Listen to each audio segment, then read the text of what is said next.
Magandang umaga mula sa Pag-asa Weather Forecasting Center. Ito ng ating update sa magiging tayo ng panahon sa susunod na 24 oras.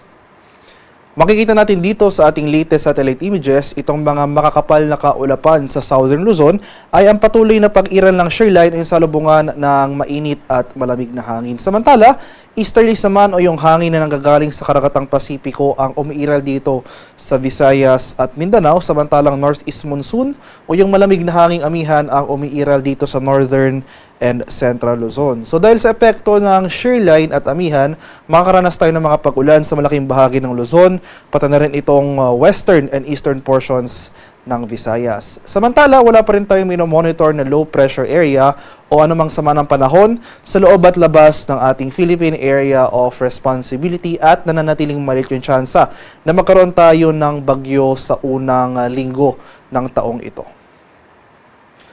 At para naman sa magiging lagay ng ating panahon ngayong araw dito sa Luzon, so dahil sa epekto ng shearline, ito yung salubungan ng mainit at malamig na hangin, asahan natin itong maulap na kalangitan at mga kalat-kalat na pag-ulan at thunderstorm sa malaking bahagi ng Southern Luzon, partikular na sa mga lalawigan ng Albay, Sorsogon, Masbate, at sa may Romblon area. Samantala, sa nalalabing bahagi ng Luzon or most of Luzon, partikular na dito sa mga rehiyon ng Cordillera, Cagayan Valley, Central Luzon, pati na rin dito sa Metro Manila, most of Calabarzon, nalalabing bahagi ng Mimaropa at nalalabing bahagi ng Bicol Region, ay makakaranas tayo ng mga kaulapan at pag-ulan ngayong araw na dulot naman ng northeast monsoon na kung saan may kasalukuyang surge o pagbugso ng amihan at tayong nararanasan.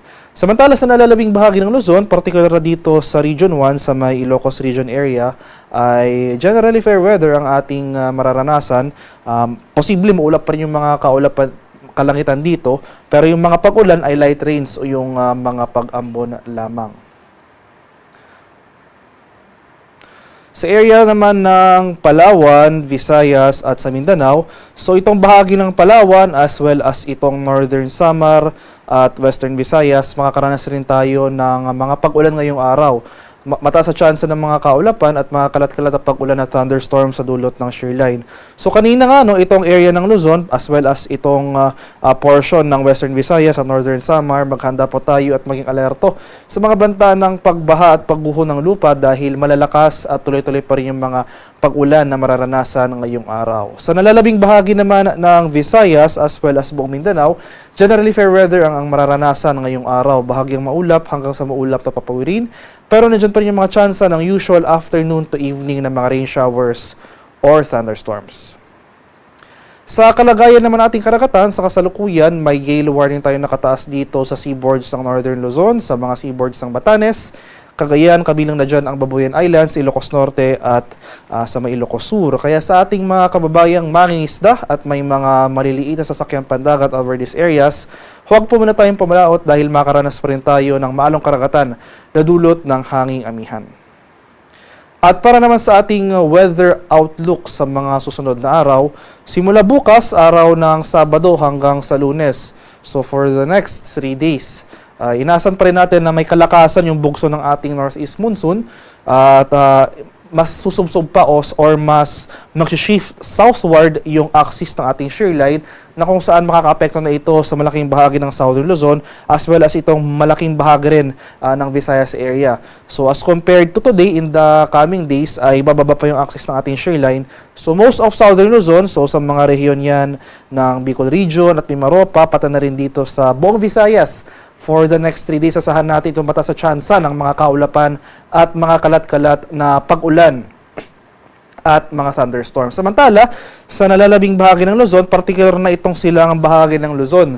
Asahan naman natin yung maulap na kalangitan at mga pag-ulan na dulot naman ng malamig na hanging amihan o yung northeast monsoon. So particular na sa mga lalawigan ng Apayao, Cagayan, Isabela, Aurora at sa may Quezon. At dahil may kalakasan nga yung bugso ng ating hanging amihan and for today may nakataas tayong gale warning over seaboards of Northern Luzon, asahan natin in the coming days ay makakaranas na rin tayo ng maalong karagatan over the eastern seaboards ng Central and Southern Luzon. Kaya posible magkaroon na rin po tayo ng gale warning sa mga seaboards na ito sa mga susunod na araw. Sa araw naman ng Tuesday ay may inaasahan tayong paghina or pag-akyat naman ng northeast monsoon o yung hanging amihan. Kaakibat nito yung pag-akyat ng axis ng ating shear line.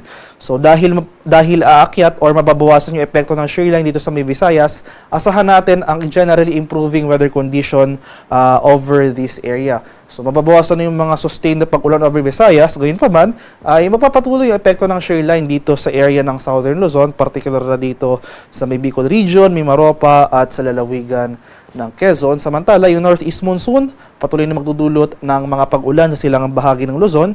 Dito nga po sa area ng Apayao, Cagayan, Isabela at sa Aurora. Kaya for the next 3 to 5 days, maganda po tayo at maging alerto sa mga banta ng flooding at landslides, especially nga sa area ng Southern Luzon at Visayas, dulot po yung epekto ng shear line. And since wala pa nga tayong minomonitor na low pressure area o namang sama ng panahon sa loob at labas ng ating Philippine Area of Responsibility, na nanatiling maliit rin yung tsansa na magkaroon pa tayo ng bagyo sa mga susunod na araw.